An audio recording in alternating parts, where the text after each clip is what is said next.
Hello, everyone, and welcome back to another event by EBC Teens. Today we have with us Palak Mehta, the founder of Vegan First, which is India's leading plant-based media publication and events company. She was inspired by her guru Mohanji to turn vegan.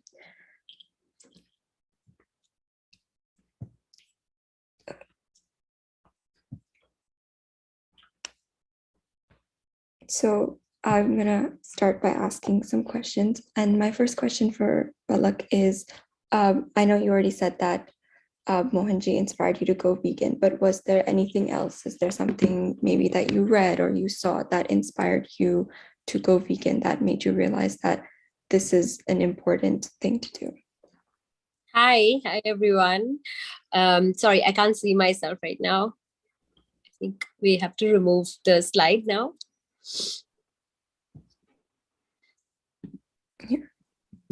Yes. So lovely. Thank you for having me. And first off, I just want to congratulate the both of you for doing a commendable job with EBC Teens. I've gone through a lot of your videos and instantly energized by the clarity you have at such a young age. And for you guys to be leading, and leading by example, it's wonderful and very encouraging. So I think how I went vegan was it's fairly simple. As I said, Mohanji was he's my guru, and he would keep sharing these videos of animal cruelty. And incidentally, I had left dairy about 10 years before I even went vegan. Not 10 years, sorry, about 7 years before I went vegan. And for health reasons, I just felt that dairy is not meant for humans. It's not very healthy. And I could never sustain that. I wanted to explore raw food at the time, but it was only when Monji was sharing these videos that I put a face to my food, And for me, there's life before Monji and life after meeting him, because I got so much clarity and empowerment, and decided, okay, let's do something about the problem. So in fact, he was the one to give the name Vegan First. Then I decided, all right, it's so tough being vegan and plant-based back in India in, around 9 years ago, 8 years ago. That was when I first, started thinking of making the transition. So why not just solve this problem? And there were a lot of people who said this is just not practical, it's not a scalable model. There's no business opportunity. Even as an NGO, it would not run very well. So I think Munji was the only one who just said, go for it. Eyes closed. He's like, this is what needs to be done. Go for it. And always has supported. And it's very difficult to believe how we have just grown. I was one person sitting in a room and blogging and trying to, write down everything vegan in India and sort of collating that data and trying to build something from there. But I would say that opportunities found us more than, I went seeking for opportunities. Right, after 1 or 1.5 year, somebody liked our work and they said, hey, let's have a joint venture and let's launch a print magazine. And then a year later, they were like, let's just start a conference. So I felt that definitely, there was a lot of divine grace and guidance, and Monji's blessings in my case. And that's what also just led that domino effect. So that was, when I realized that I've put a face to my food, and I can't just unsee what I have seen. It's too late. When I look at a chicken, I already see like a being, very similar to how people see a dog. You look at the eyes, you see that they have a soul, they have some feelings. I mean, not some feelings, I mean, they have feelings and emotions. And that's the same relation I could feel with any other animal for that matter. And I've not been raised as an animal. I mean, I've not been raised to be, very pet friendly or anything. I've been raised as a non-vegetarian, not been around too many animals growing up. I think first time I realized this was when I was in grade 10th. At that time, my best friend, her name was also Palak at the time. So she said that she has quit non-veg for a month. We were on a trip a summer vacation, and we were in Missouri, and we were ordering momos. And in India, like if you're a Punjabi and if you don't eat non-veg, it's you're often mocked at, because look, where will you get your protein from? Not anymore though, because I think the narrative is changing gradually. But back in the day, well, you know, when I was in my grade 10th, I think that was the first time I realized that, because I asked her, hey, why did you, I was ordering momos, and she said, order veg momos for me. And I sort of laughed at her very presumptuously. And I said, why do you want to order veg momos, right? Why not non-veg? And eat properly. That's a typical Punjabi response. And she said, no, I've quit non-veg for a month. And that was the first time I realized that I can decide what I want to put in my mouth. I did not even know that I could exercise that choice before, when I was a child, because I was always just given the food at my home and I was meant to eat it. And if you don't eat it, you get a scolding. If you don't eat your macros, if you don't eat your proteins, your parents just scold you.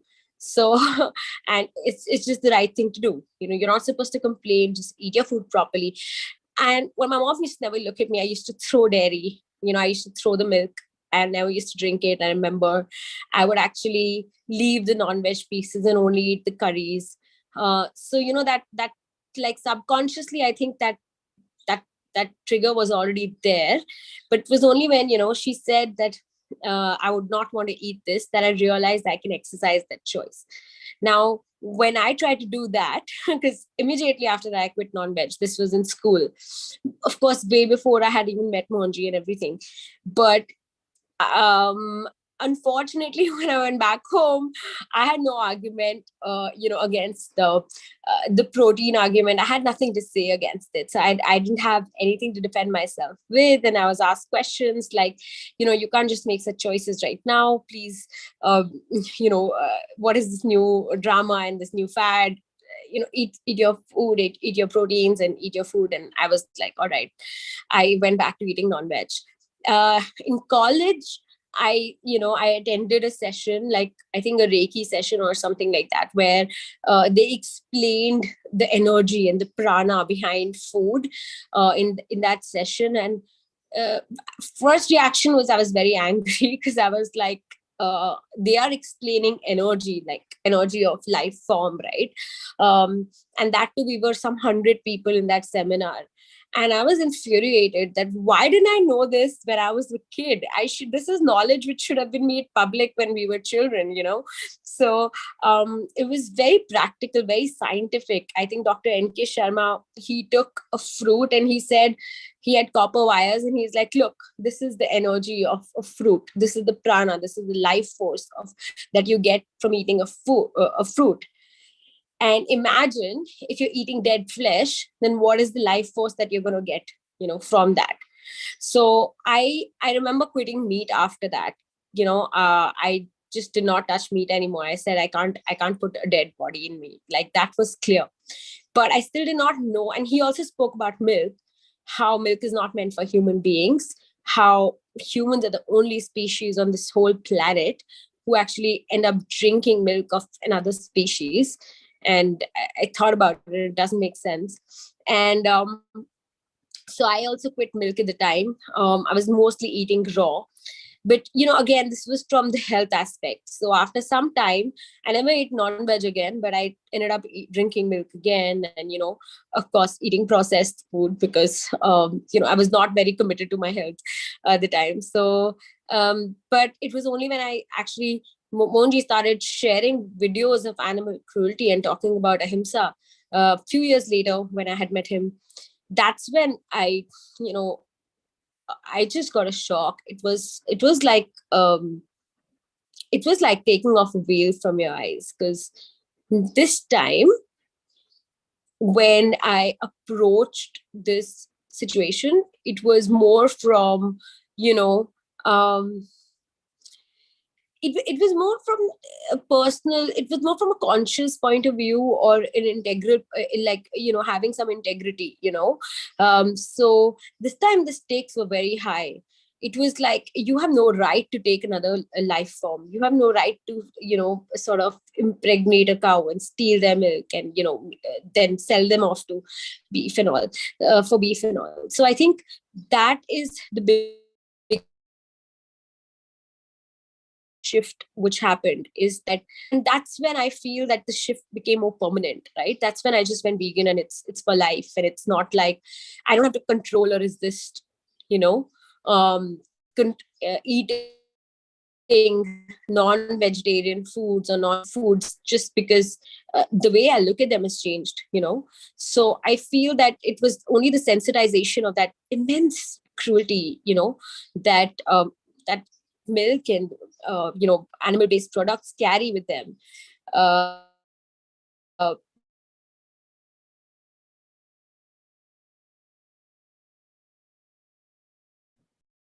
I actually shifted to.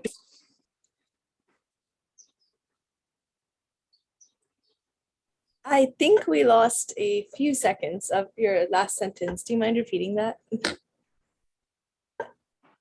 I said that, I think the shift became truly permanent, and only when I was more sensitized, to the cruelty aspect of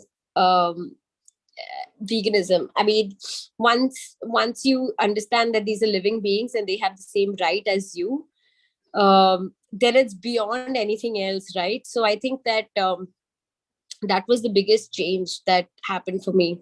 And that's when I was like, even if I wanted to say, was tempted to eat something non-vegetarian, it's, how can one do that, right? So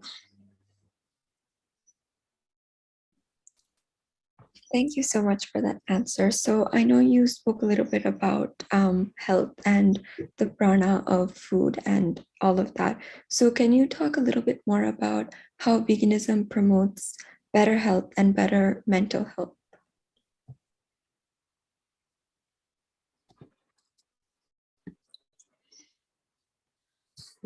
I think that firstly, your conscience is clean, and of course, when you're killing something and eating it, and that body has all this anxiety, and that blood has all this rush, within its anxiety and fear and depression and sadness and all of that trauma, stored within the energy body of that being, right? Say you're eating a rabbit or a duck or anything, right? Imagine the kind of trauma they would have been feeling when they were dying. And when you eat that, you're eating that, you're taking all that energy and soaking it in your energy body. So it is not just that, this is just, that's why I think in India there's this concept of sattva, rajas, tamas, right? So even when they go to burial ground, they say don't eat immediately after that, right? So India has been very energy sensitive, and that's why we don't even wear shoes, in temple areas, because you want to maintain the sanctity of it. So imagine, and this is what's really funny to me, that how can you feel healthy when you are eating something which is dead, and how can that thing give you energy? There is this recent meme I saw, and I think memes are, one of the best mediums to communicate for today's generation. When you want to make a point, just create an effective meme and put it out there. But I saw this couple, trying to eat their chicken and complaining that, hey, there's a hair stuck in my chicken. What is this? They were complaining to the waiter without realizing that they're eating whole dead body and just complaining about that one little hair piece that got stuck, on the chicken. So the irony of it is just so funny, so what we don't realize is that, one, energetically you're taking in a lot of anxiety and all of that. Secondly, your body is working 10 times harder to process that food. It's not giving you prana, instead it's taking away prana just to process that food, because that food has no life force in it. It has not seen sunlight. It is not sun food. It's not falling off from a tree. It is dead flesh, so even if you look at it from a yogic standpoint, it doesn't make sense. And well, the third is that, studies have showed, and so many people have noticed this all over the world, that plant-based diets are healthier. Animal-based products lead to cancer, lead to PCOS, diabetes, hyperthyroidism, several such lifestyle diseases, obesity. And not all plant-based diets, like if you are vegan and just eating non-stop carbs and oils and sugars, of course then you're still going to be prone to all those lifestyle diseases. But if you're eating a healthy plant-based diet, right, if you're eating more fruits and vegetables and very mindful of your carbs, but still eating healthy, then 110% you will be healthier. And plant-based diets have no cholesterol in it. That's the most beautiful thing. It's so underrated. It is so underrated because animal-based products have high cholesterol, be it your cheese or meats or milks. And that is why just shifting to a plant-based diet, you are so much more healthier. In fact, I have this picture to show you. I think Sharvari might have that, and that could just say it all. Would you like to share that screen, please? Yeah.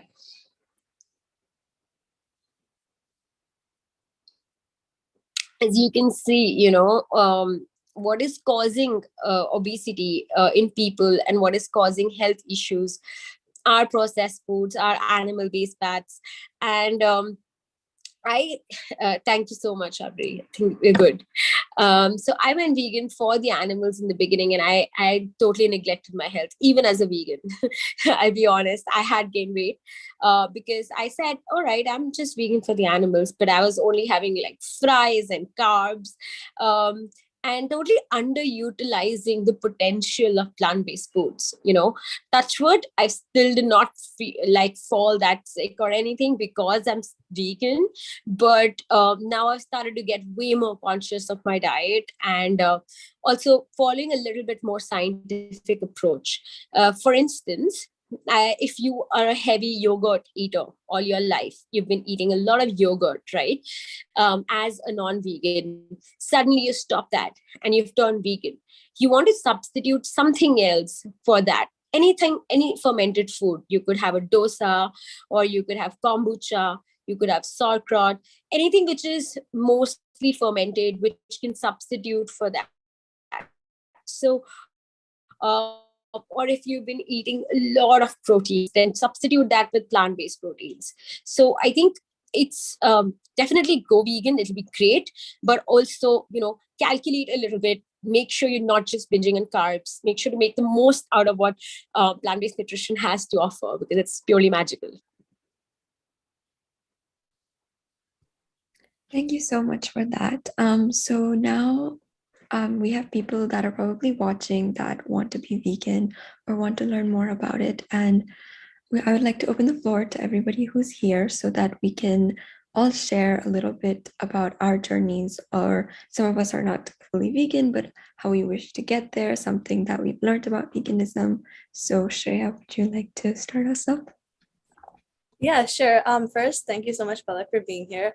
I want to go back to something you said about how this narrative has sort of changed, and I can see that, and I'm 20, and if I can see it, then the shift must be really recent.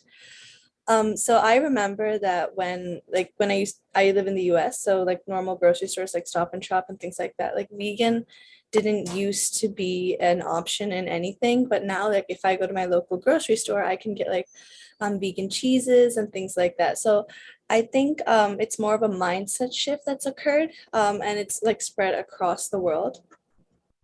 A lot of people I know that do vegan they do it for themselves, they do it for the environment. And I think it's just really important to pay attention to the fact that businesses and grocery stores are customer dependent. So if we as a society sort of shift our mindset and decide that we want to consume products that don't have a dead body or don't exploit resources of Mother Earth, then the businesses do have to listen because they're dependent on us for money. So the shift really starts with us, and I think it starts with our generation.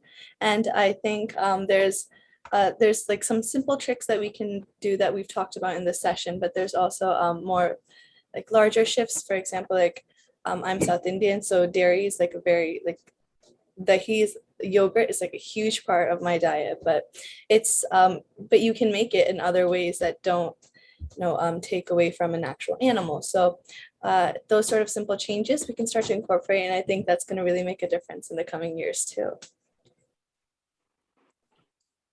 Yeah.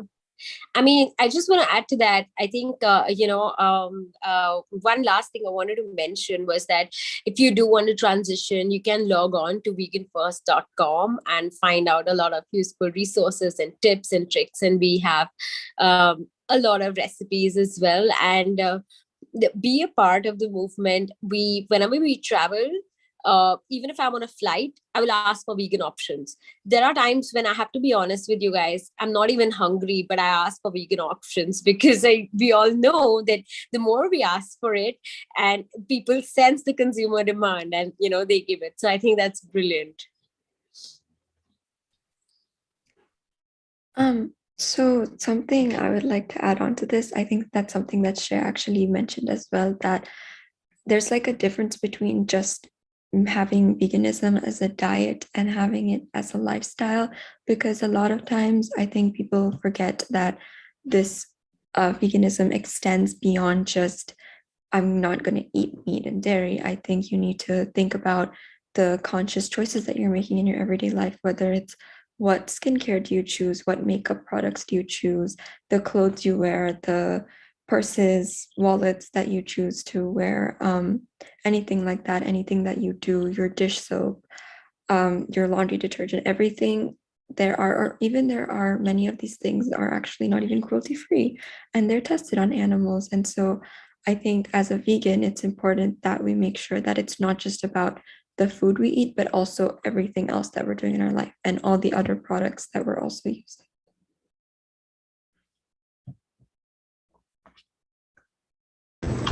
I agree with Shreya Shabri. For me, I'm not vegan yet, but I am vegetarian. I became a vegetarian when I was 6 years old.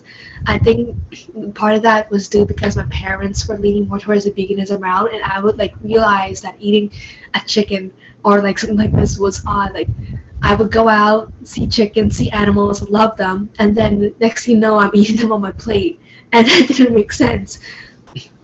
So I switched to being a vegetarian. I'm not yet a vegan, but I do bake vegan because of my mother.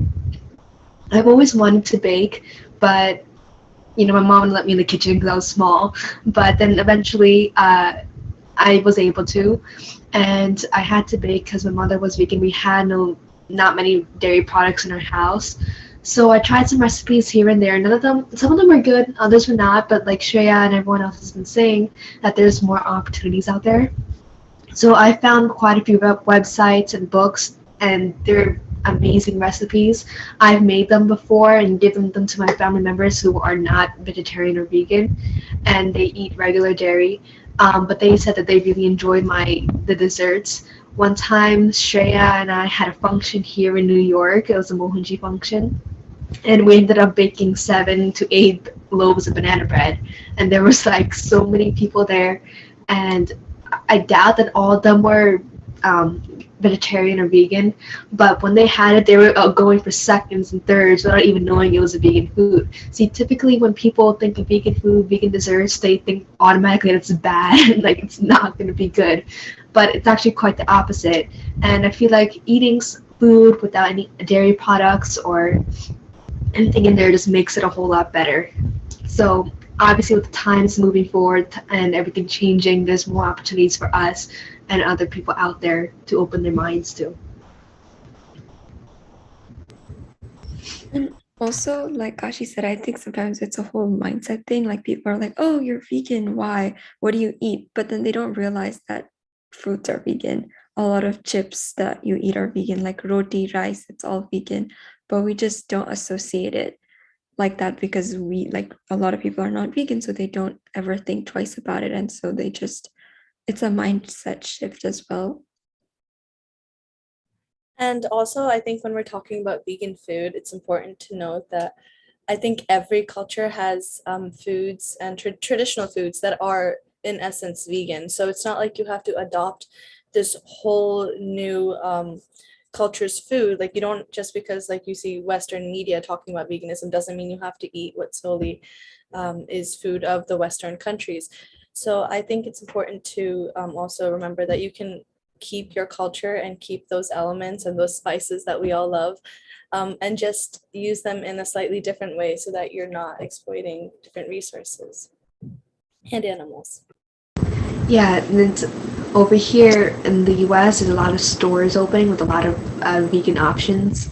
My family and I went on a trip to Sedona earlier this year, and we stopped by like this grocery store. Every single aisle, there'd be 5 or more vegan options. Many of them were like vegan snacks. There were like some frozen meals that you could take, and I was surprised. Like I was like calling my parents over to every aisle, like, "Oh my God, look at that! Look at this!" I got so excited, and I think it's amazing that there's new options for people out there, and there's options for people to explore and get that feel of veganism, because they're stuck on this whole idea that you're eating like a rabbit, eating carrots, eating spinach, and all this raw. I mean, there's definitely more to it, and I hope that all these opportunities open their eyes, and so they could see that it's not just that. And I went to the dining hall on college campus, and they had a lot of vegan options. Like also they had like all their foods, it says, oh, if this is like gluten-free or whatever. And it also had a section like the ones that were vegan, it was like, this is vegan. And they had almond milk and stuff, and they had oat milk as well. And sorry. No, I was just gonna say I went to a cupcake shop yesterday and they had vegan cupcakes, and this is like a mainstream shop. So that was so exciting for me to see.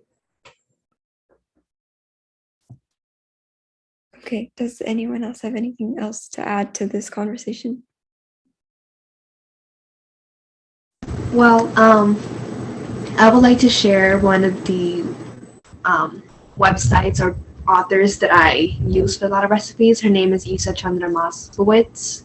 I think that's the name. I'm not sure how to say it, but she's has a lot of vegan recipes. I think they're really easy, and anyone who is looking to make vegan foods, you could use her website and her book. I have a book of hers right here. It's called Veganomican. There's like plenty of recipes in here, desserts, there's foods and other stuff on here that are vegan and are wonderful. That's how I started like this whole vegan baking. Was one of her recipes in this book, and it was amazing. So I think all of you should try that. And then of course I get like these Instagram reels of just like quick like vegan recipes and things like that. And so there's all like, if you're not like looking to like fully invest in like a book or things like that, there's always like first like there's slower ways to get into it too. Like Instagram, solid resource, just like Google. So I think everybody has like their own starting point. So I think definitely as a generation we're making the shift, and I think it's coming soon. So let's keep our eyes open.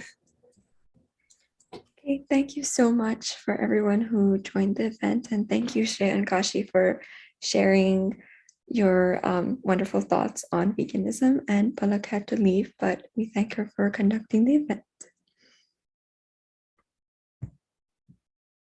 Thank you.